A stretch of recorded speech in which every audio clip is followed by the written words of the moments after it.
So, ayun po, naputol po kanina. Bali, another video na naman po tayo. So, pagpapatuloy ko lang po dito sa Matthew 16, verse 25. Sabi po dito, sapagkat ang sino mang wait lang.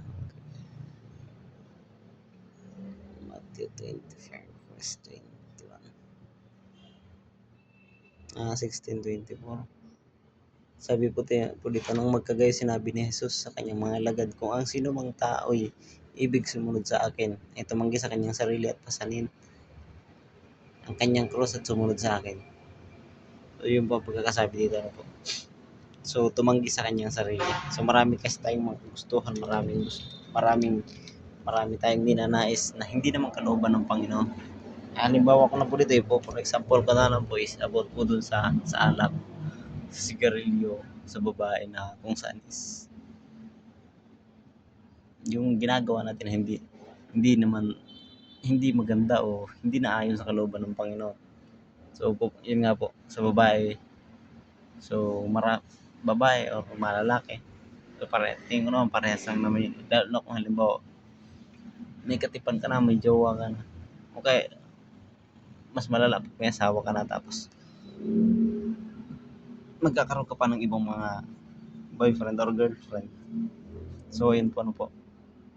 So, yun yung isa sa sabi po dito is tumanggi sa kanyang sarili. So, yun. So, another po ulit. So, ayun po. So, tumanggi sa kanyang sarili at pasanin ang kanyang cross at sumunod sa akin. So, yun po yung sinabi ng Panginoon. Tanggihan ang kanyang sarili at sumunod sa akin.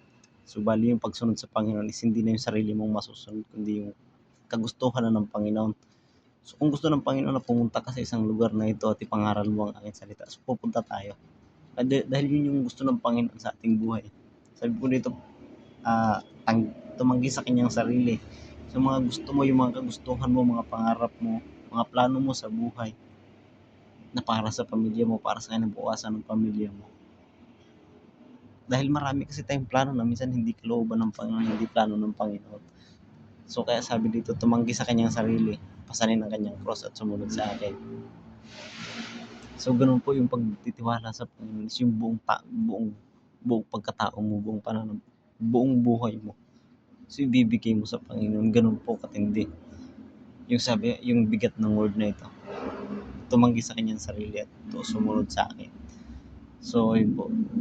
Marahil at alam din po natin na sa pagsunod sa Panginoon is marami tayong kahaharapin ng mga bagay. Marami tayong mga kaharapin na problema. Minsan pamilya pa nga natin, minsan yung pinakamalapit sa buhay natin dahil sa aking experience po sa aking sarili. Yung mga paninira ng mga taong kaibigan natin o hindi natin kilala is hindi siya ganoon kalakas ang impact para sa atin. Kaya gumagawang kaaway, ginagamit niya yung mga bagay, yung mga nakapaligid sa atin at pinakamalapit sa atin.